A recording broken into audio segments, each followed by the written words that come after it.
বছরের ছেলেটি সেদিন বাসে উঠেই আমাকে মা বলে জড়িয়ে ধরেছিল। আমি তখন সিটে বসে। বাসে খুব একটা ভিড় না থাকলেও কোনো সিট ফাঁকা ছিল না। আমি সঙ্গে সঙ্গে বাচ্চাটিকে কোলে বসিয়ে নিই। আমি কোলে বসিয়ে নিতেই পাশ থেকে বছর সাতেকের মেয়েটি বলে উঠল, ভাই, আন্টির কোলে চুপ করে বসে থাকবি। বুঝলাম ওরা ভাই বোন। মেয়েটি আমার সামনে দাঁড়িয়ে আছে আর ভাইয়ের মুখের দিকে তাকিয়ে মিটমিট হাসছে। দুই বাচ্চার খুনসুটি দেখে আমারও বেশ ভালো লাগছে। পাশেই ওদের বাবা দাঁড়িয়ে আছেন। বাচ্চা দুটো বেশ মিষ্টি দেখতে। ভাবছি, তখন এমন দুটো বাচ্চা পেয়ে ওদের মা বাবা তাহলে কত খুশি থাকে। নিজের মনটাই যেন খারাপ হয়ে গেছিল সেদিন। স্বামী, সংসার, সন্তান, কোন মেয়েটা না চায়? সবটাই কপাল।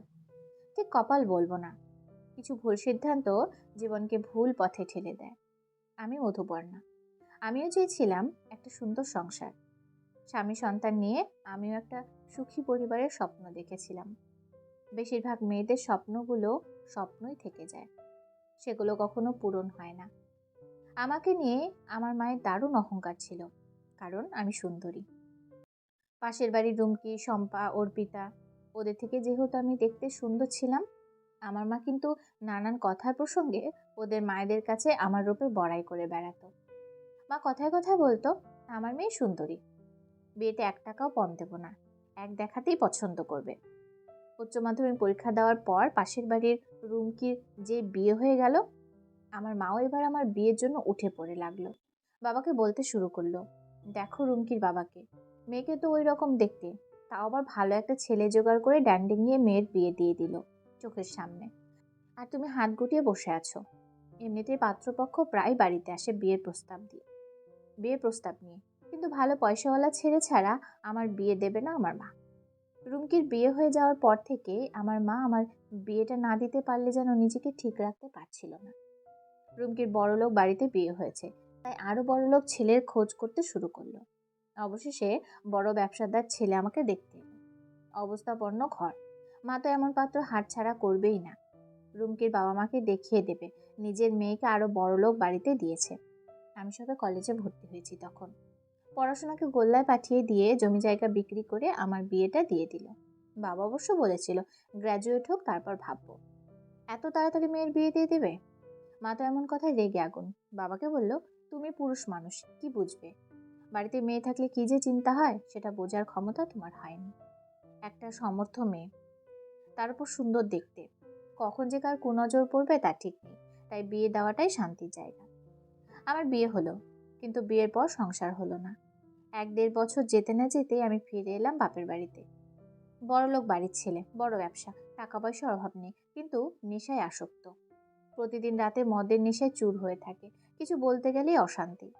অবশেষে মারধর, অত্যাচার। দিনের আলোয় কিছু মানুষ থাকে ঝা চকচকে, কিন্তু রাতের অন্ধকারে তারা হয়ে ওঠে হিংস্র। কতদিন না সহ্য করব। শাশুড়িকে বললাম সব কথা। শাশুড়ি ভীষণ ভালো মানুষ। শাশুড়ি বললেন, এই বাড়িতে মেয়েদের কোনো কথাই টেকে না। আমাকে তো আর বিয়ের কথাবার্তা বলতে নিয়েও যায়নি। আমি কখনোই চাইনি কোনো মেয়ের জীবনটা নষ্ট হোক।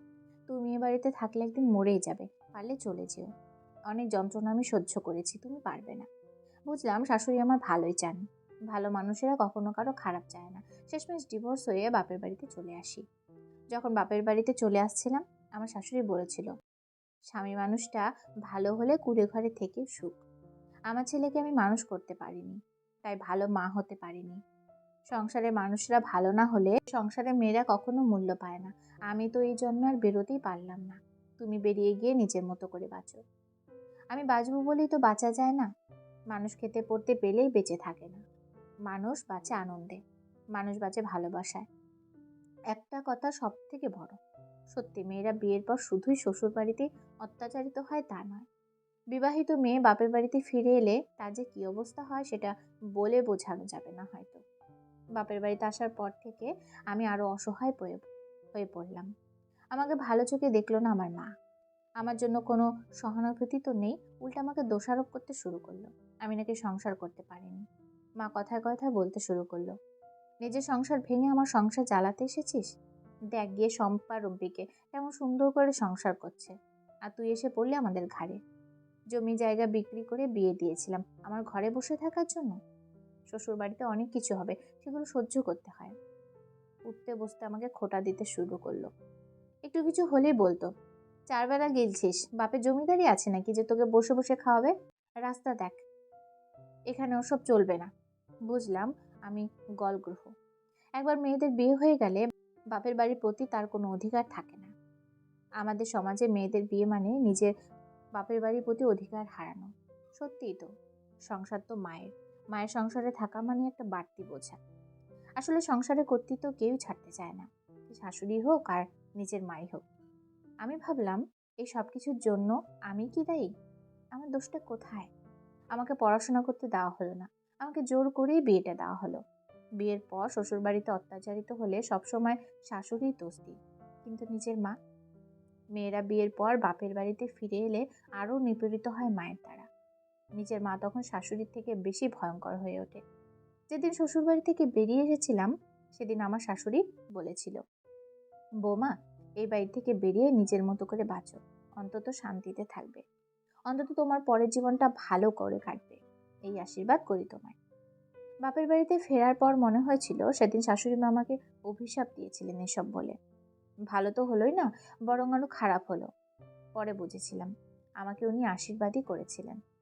জীবনে আমার মায়ের থেকে আমি সেভাবে ভালোবাসা পাইনি, কিন্তু এই শাশুড়ি মা আমাকে ভীষণ ভালোবাসতেন। এখনো ওনার সাথে আমি যোগাযোগ রেখেছি। মাঝে মধ্যে উনি আমার বাড়িতে আসেন। একটা মায়া কাজ করে, একটা মায়া কাজ করে বই কি। এখন আমার ভরা সংসার, ছেলে মেয়ে আর স্বামীকে নিয়ে ভালো আছি। 7 বছর হলো আমার বিয়ে হয়েছে। স্বামী ব্যাংকে চাকরি করেন। ভাবিনি কখনো এমন একটা ভালো মানুষকে জীবনে পাবো। আমার জীবনের স্বপ্নটা সার্থক হয়েছে। একটা সুন্দর সংসারের স্বপ্ন দেখেছিলাম, সেটা আজ পেয়েছি।